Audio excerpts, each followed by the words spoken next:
बिस्मिल्लाहिर्रहमानिर्रहीम। अस्सलाम वालेकुम। 9th class. आज हम कर रहे हैं एक्सरसाइज 4.1 को क्वेश्चन नंबर 2 से। और क्वेश्चन नंबर 2 में भी यही बात की जा रही है कि जो भी आपके पास इसका पार्ट आएगा उसको फैक्टराइज करना है। तो फैक्टराइजेशन का मतलब ये होता है कि किसी भी क्वेश्चन को छोटे छोटे पार्ट में तोड़ देना। मीन्स कि हमारे पास एक एक्सप्रेशन है। इस एक्सप्रेशन में टोटल 2 टर्म्स हैं। पहली टर्म 5x है और दूसरी टर्म प्लस के साथ 15 है। अब इसको हमने तोड़ना है कि इसके कितने पार्ट्स बन जाएंगे, फैक्टराइज करना है। तो सबसे पहली बात तो आपने ये देखनी है कि दोनों में क्या क्या चीज़ कॉमन है। अब कॉमन में देखा जाए तो x वेरिएबल जस्ट पहली टर्म में है, तो x तो आप कॉमन नहीं ले सकते। अब आपने कोफिशिएंट को देखना है। कोफिशिएंट में देखा जाए तो यहाँ पे 5 है और यहाँ पे 15 है। तो जब फैक्टराइज आप करेंगे तो 5 के तो फैक्टराइजेशन में जस्ट ओनली 5 1s आर 5 आएगा, और 15 की फैक्टराइजेशन में आपके पास क्या आएगा, 15 पे 2 का टेबल नहीं जाएगा, 3 का टेबल जाएगा, 3 5s are 15 and 5 1s are 5। अब यहाँ से हमें ये पता चलता है कि 5 और 15 में 5 ही एक ऐसा फैक्टर है जो दोनों में कॉमन है। तो हम क्या करेंगे, 5 को कॉमन निकाल लेंगे। जब पहली टर्म का आपने 5 कॉमन निकाल लिया तो पहली टर्म का x अंदर बच जाएगा, उसके बाद प्लस फिर 15 का 5 आपने कॉमन लिया हुआ है। तो ये कैसे पता चलेगा कि बाकी टर्म कितनी अंदर रहेगी। इसको चेक करने के लिए आपने ये करना है कि इसी 15 को आपने 5 पे डिवाइड करके चेक करना है। 5 3s आर 15 और आपका अंदर रिमेनिंग टर्म कितनी है, 3। तो यहाँ पे आपका आंसर आएगा 3। सेकेंड पार्ट की तरफ अगर आएँ तो आप सेकेंड पार्ट को देखेंगे कि ये इसमें इस एक्सप्रेशन में टोटल 3 टर्म्स हैं और तीनों टर्म्स में जो वेरिएबल आ रहा है उसमें ख़ास किस्म की सीक्वेंस है। मीन्स की वेरिएबल की सबसे बड़ी हाईएस्ट डिग्री पावर 2 है, उसके बाद वेरिएबल की पावर यहाँ पे 1 है x की, और उसके बाद कांस्टेंट है। तो 9th क्लास ये एक ख़ास किस्म की इक्वेशन होती है। इस इक्वेशन के बारे में आप ही यहाँ पे 4.1 के स्टार्ट में एक स्टेप आप पीछे आएंगे पेज, तो यहाँ पे आप देखेंगे कि बताया गया है कि factorization quadratic and cubic expression. Cubic तो बाद में हम डिस्कस करेंगे। ये आपकी जो टाइप होती है ये क्वाड्रेटिक इक्वेशन में काउंट होती है, और इसके बारे में ये बता रहे हैं कि ये इस टाइप की होती है।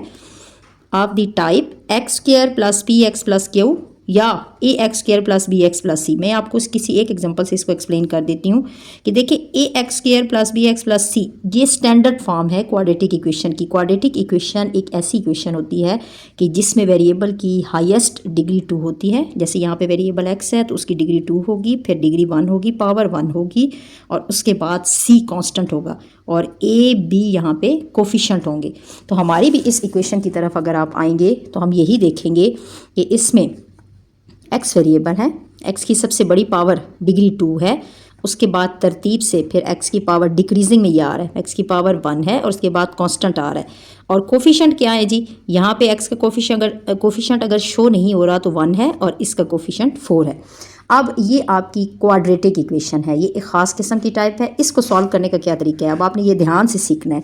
क्वाड्रेटिक इक्वेशन के लिए सबसे पहले तो आपने सॉल्व करने के लिए ये देखना है कि आपकी इक्वेशन अरेंज्ड होनी चाहिए, डिक्रीजिंग फॉर्म में होनी चाहिए। x की सबसे बड़ी पावर 2 होनी चाहिए, उसके बाद x की पावर 1 होनी चाहिए और कांस्टेंट आपका एंड पे होना चाहिए। उसके बाद आपने इसको तरतीब देने के बाद ये देखना है कि फैक्टराइज करने के लिए सबसे पहले तो आपने फर्स्ट के कोफिशिएंट को जो यहाँ पे मौजूद होगा, फर्स्ट टर्म के कोफिशिएंट को लास्ट टर्म के कोफिशिएंट मतलब लास्ट कांस्टेंट से आपने मल्टीप्लाई करना है। मैं इसको दोबारा से एक्सप्लेन करती हूँ कि क्वाड्रेटिक इक्वेशन को सॉल्व करने के लिए आपने पहले टर्म के कोफिशिएंट को लास्ट कांस्टेंट से मल्टीप्लाई करना है। तो पहला कोफिशिएंट है जी 1 और लास्ट कांस्टेंट है 3। तो 1 को जब आपने 3 से मल्टीप्लाई किया तो आपके पास 3 आएगा। अब जो भी नंबर आपके पास यहाँ पे आना है इसके आपने फैक्टर बनाने हैं। जितने फैक्टर आपके पास बनेंगे, बाद कोई नंबर बड़ा आएगा तो उसके फैक्टर ज़्यादा बनेंगे। अब हमारे पास ओनली 3 आया है तो 3 के फैक्टर हमारे पास वही आ गए हैं। क्या क्या आए हैं जी, 3 × 1, क्योंकि 3 प्राइम है तो 3 का यही एक ही फैक्टर बनेगा। अब आपने ये ख्याल करना है कि हमें वो फैक्टर चाहिए कि जिसको मल्टीप्लाई करने से वो फैक्टर हमें चाहिए। ये हम चूँकि एक ही फैक्टर बनना है ना, तो यहाँ पे तो वही एक ही फैक्टर होगा। वही फैक्टर चाहिए जिसको मल्टीप्लाई करने से यही 1 को लास्ट से मल्टीप्लाई करें तो 3 आए, और जिसको सम करने से हमारे पास सेकेंड टर्म का कोफिशिएंट आना चाहिए जो कि 4 है। ठीक है, कि वो फैक्टर हमें चाहिए कि जिसको मल्टीप्लाई करने से तो 3 आए वही जो आपने फर्स्ट और लास्ट टर्म को मल्टीप्लाई किया है, 1 3 जार 3, वही 3 आए, लेकिन उसका सम करने से आपके पास मिडल टर्म का कोफिशिएंट आना चाहिए। ठीक है, तो अब हमने चूज़ कर लिया है जी कि फैक्टर हमारा कौन सा है, ये है फैक्टर, वही ये फैक्टर, ये तो आपको मैंने प्लस माइनस में समझाया ना, वही फैक्टर मीन्स कि 3 क्रॉस 1 हमारा फैक्टर है। तो 3 क्रॉस 1 हमारा फैक्टर है, तो हमने क्या करना है, सबसे पहले पहली टर्म को लिख देना है, फिर लास्ट टर्म को आपने लिख देना है। अब जो आपने फैक्टर उठाया है 3 क्रॉस 1, उसी को इस मिडल टर्म को आपने 2 हिस्सों में तोड़ देना है। मिडल टर्म को आपने 2 हिस्सों में तोड़ देना है। 3 और 1 को प्लस करने से क्या आया जी, 4। तो हम क्या करेंगे, वही 3 और 1 वाला जो फैक्टर है हम उसी को ऐड करके यहाँ पे 4x बना देंगे। 3x क्योंकि वेरिएबल 4 के साथ भी वेरिएबल था ना, तो जब आप 4 को 2 पार्ट्स में तोड़ेंगे तो उसके दोनों पार्ट्स के साथ भी x आएगा। 3x प्लस 1x मीन्स कि आपने जो फैक्टर बनाया है उस फैक्टर को मिडल टर्म के 2 पार्ट्स में तोड़ देना है आपने। ठीक है, अब हम क्या करेंगे जी, अब हमारे पास 3 टर्म से इक्वेशन हमारी ये जो एक्सप्रेशन था ये 4 टर्म में चला गया। अब 4 टर्म्स में हम क्या करेंगे, 2 को इकट्ठा करेंगे, इन 2 को इकट्ठा करेंगे, इन 2 को इकट्ठा करेंगे। और अभी हमने जो पहले क्वेश्चन नंबर 1 को सॉल्व किया है कि 2 टर्म्स में से क्या क्या कॉमन आएगा जी, इन दोनों में से कॉमन आ रहा है एक्स स्क्वायर है, इधर x है, मीन्स कि एक x आपका कॉमन आएगा, अंदर आपकी रिमेनिंग टर्म बचेगी x प्लस सेकेंड टर्म का x कॉमन में चला गया, बाकी बच गया 3 प्लस। अब देखिए थर्ड और फोर्थ टर्म में कुछ भी कॉमन नहीं है। क्यों कॉमन नहीं है, क्योंकि इसमें x है और इसमें 3 है। तो जब टर्म्स में कुछ भी कॉमन नहीं होता तो उसके बाहर 1 लिखा जाता है, मीन्स कि 1 तो सब में मौजूद होता है। ठीक है ना, तो 1 आपका फिर कॉमन लिखा जाएगा और अंदर बाकी टर्म एज इट इज़ ही लिखी जानी चाहिए, x प्लस 3। अब एक बात का आपने ख्याल रखना है कि जब भी आपने फैक्टराइज कर देना है तो फैक्टराइजेशन में ये अंदर की जो टर्म्स हैं, ये ब्रैकेट के अंदर वाली, ये सेम होनी चाहिए। अगर ये सेम नहीं बन रही तो आपकी फैक्टराइजेशन रॉन्ग है। अब आपने क्या करना है जी कि x प्लस 3 इसमें भी मौजूद है, इस टर्म में भी, और प्लस के बाद वाली टर्म में भी x प्लस 3 मौजूद है। तो हम x प्लस 3 को कॉमन निकालेंगे दोनों में से, या फिर आप एक दफ़ा x प्लस 3 को लिख देंगे और एक दफ़ा आप x प्लस 1 को लिख देंगे।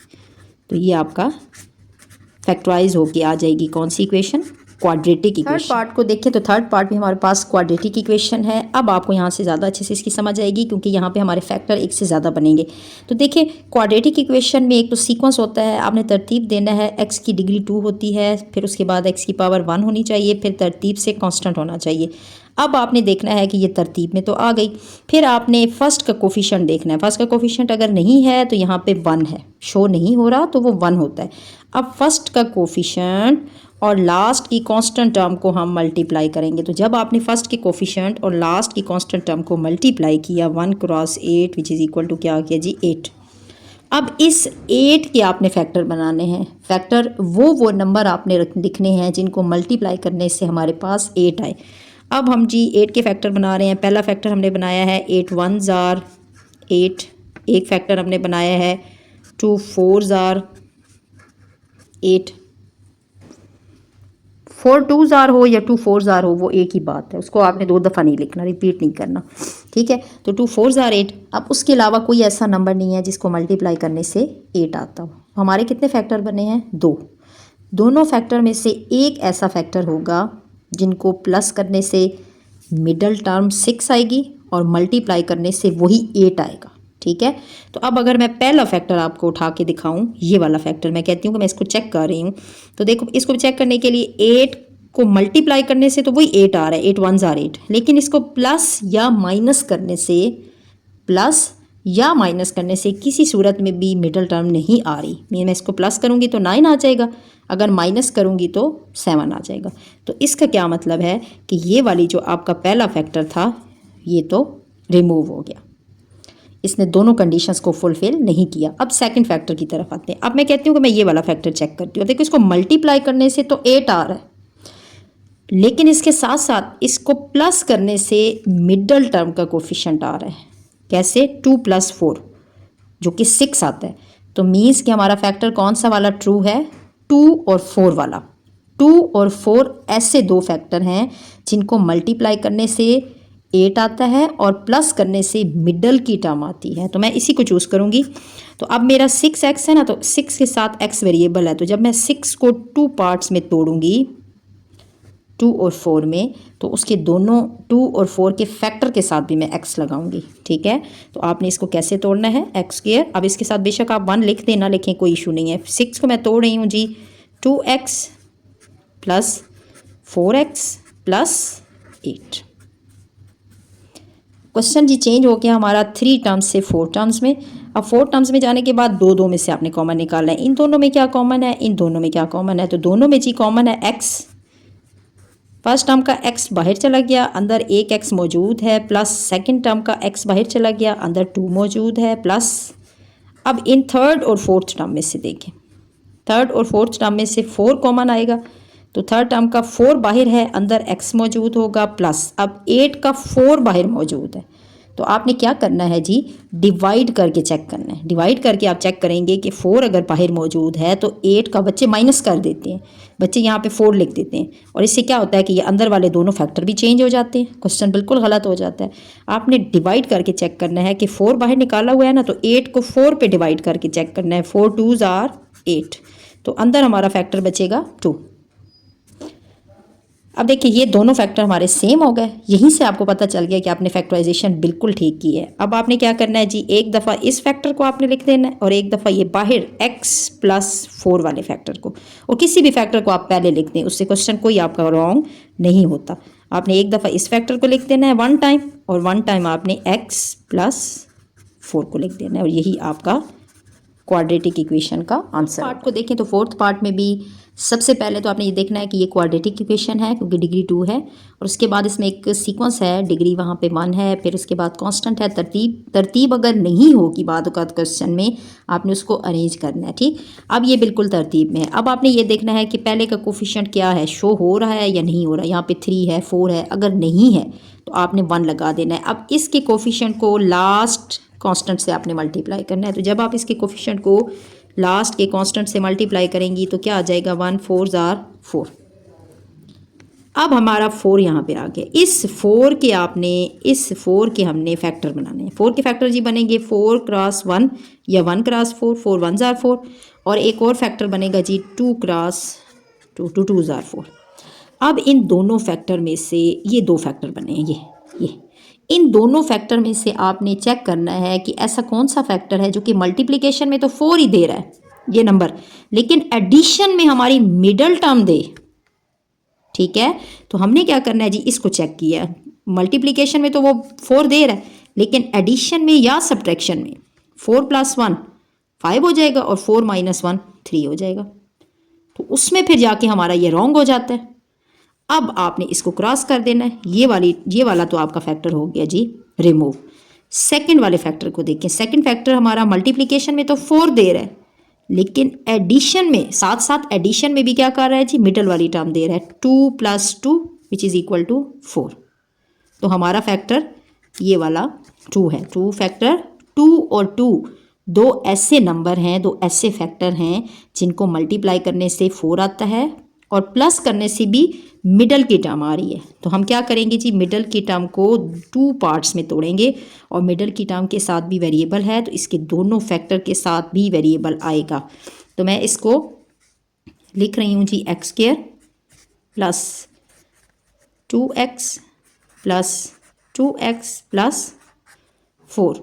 अब आपकी टर्म 3 से 4 में कन्वर्ट होगी, तो फर्स्ट और सेकंड में से कॉमन देखें और थर्ड और फोर्थ में से कॉमन देखें। फर्स्ट और सेकंड में क्या कॉमन है जी, x कॉमन है, आपने x अंदर रिमेनिंग बच गया, सेकंड टर्म का x बाहर चला गया, यहाँ पे 2 बच गया, प्लस अब थर्ड और फोर्थ टर्म में से देखें। थर्ड और फोर्थ टर्म में से आपका 2 कॉमन आ सकता है, थर्ड टर्म का 2 कॉमन में चला गया, अंदर x बच गया, प्लस 4 का 2 कॉमन में चला गया, तो इसको आपने डिवाइड करके चेक किया, 2 2s आर 4, तो यहाँ पे आएगा रिमेनिंग टर्म 2। अब देखा जाए तो हमारे अंदर वाले फैक्टर दोनों सेम हैं, तो हमारी फैक्टराइजेशन बिल्कुल ट्रू है।